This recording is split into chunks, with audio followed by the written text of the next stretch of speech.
Androids only.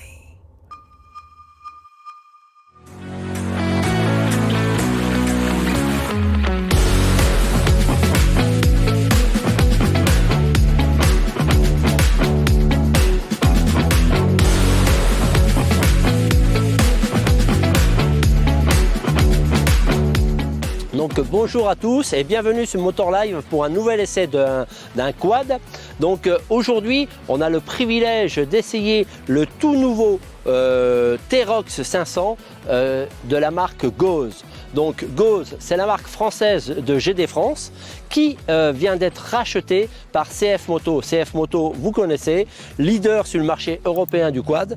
Donc naturellement ils ont mis tout leur savoir et leur matériel pour produire ce T-Rox 500 donc, que nous allons découvrir aujourd'hui. Et pour la petite anecdote, on est au circuit Paul Ricard où on peut également faire du quad, hein, c'est possible.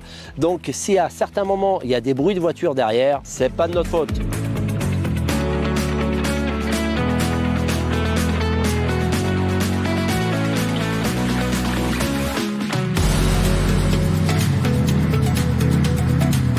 On se retrouve au guidon du Gauze T-Rox 500 et naturellement CF a apporté sa touche pour ce T-Rox, puisqu'en fait on se retrouve au guidon de l'ancien CF 520. On a une machine qui est éprouvée, qu'on connaît, ce qui permet donc à Gauze de sortir une machine avec un tarif plus que contenu, hein, puisqu'on sort en dessous des 5002 le 500, 5170 exactement. Donc on a affaire à un 500 donc avec un châssis long, un siège biplace relativement confortable, avec un dosseret passager. C'est le dosseret passager traditionnel mais qui fait bien le taf, avec ses poignées de maintien et des marchepieds. Le passager il est bien, il est à l'aise. En revanche les suspensions, on va dire qu'on est sur des suspensions quelque peu fermes, ancienne génération. En fait, c'est surtout que lorsqu'on monte sur une machine un peu plus moderne, on s'aperçoit que les suspensions ont vraiment progressé. Mais naturellement, on n'est pas sur les mêmes tarifs. Ce quad a été arrêté en production en 2021 ou 2022, donc c'est tout neuf. C'était quand même le leader des ventes de chez CF. Donc rien à dire sur la machine. On a un châssis homogène, rigide, qui travaille correctement, avec à l'intérieur un moteur relativement puissant, un poil brutal lorsqu'on met les gaz, mais ça permet d'avoir du fun. Donc je trouve ça relativement agréable, avec bien desservi par le CVT, un sélecteur de rapport qui est un poil ferme sur la main gauche, mais avec tous les rapports, la boîte courte, longue, et également un frein de parking qui est bien utile pour des versions, on va dire, utilitaires. Je pense que c'est quand même une machine un peu plus utilitaire que les machines qu'on retrouve maintenant modernes, hein. Elle a un poil plus rustique. On a en freinage, on a 3 disques, 2 disques à l'avant et un disque central à l'arrière. On peut également bloquer les freins avant au levier droit, hein, des freins couplés naturellement. Pareil, nous avons 2 roues ou 4 roues motrices, blocage de différentiel qui vous sert, qui est bien utile. En termes d'équipement, on retrouve un treuil qui permet de dégager de tout. On a également un attelage avec le faisceau électrique déjà de pré-rempli, donc c'est top ça. En comportement moteur, quand on appuie comme je suis en train de le faire, ça répond. Là, une bonne accélération. Bon, en termes de rayon de braquage, là, il faut que je fasse un demi-tour.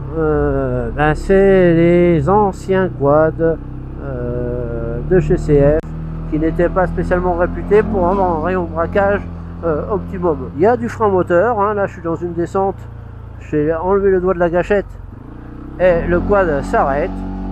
Donc le CVT travaille très bien, la position debout on est très bien également, un peu chahuté dans les pierres mais ça le fait.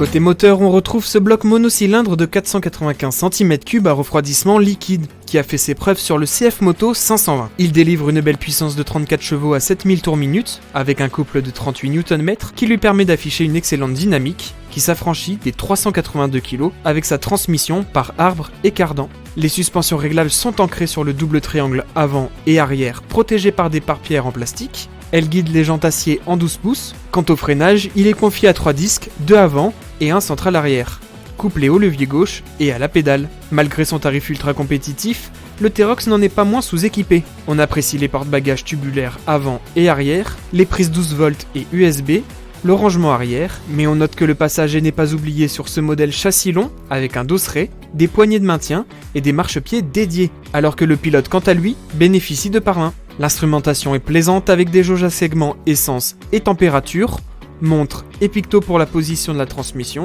Elle se commande avec un sélecteur à main gauche sur le réservoir pour les positions courtes, longues, neutres, marche arrière et parking, mais aussi à la main droite au guidon pour le passage en 4x4 et le blocage du différentiel. Un système moins pratique que le rotatif, mais il a fait ses preuves par le passé.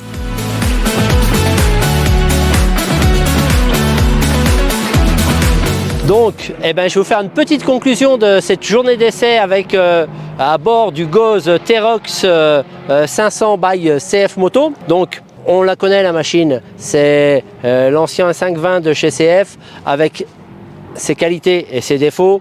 On va pas revenir dessus. Moi, ce que j'en retiens, c'est qu'on a une machine qui est peut-être un peu plus utilitaire que les quads actuels. En duo, on a une selle relativement longue avec un dosseret passager qui est agréable, donc on peut facilement envisager des randonnées en duo. Et le côté utilitaire, je vous avais dit que j'étais au circuit Paul Ricard, d'ailleurs ça s'entend un petit peu.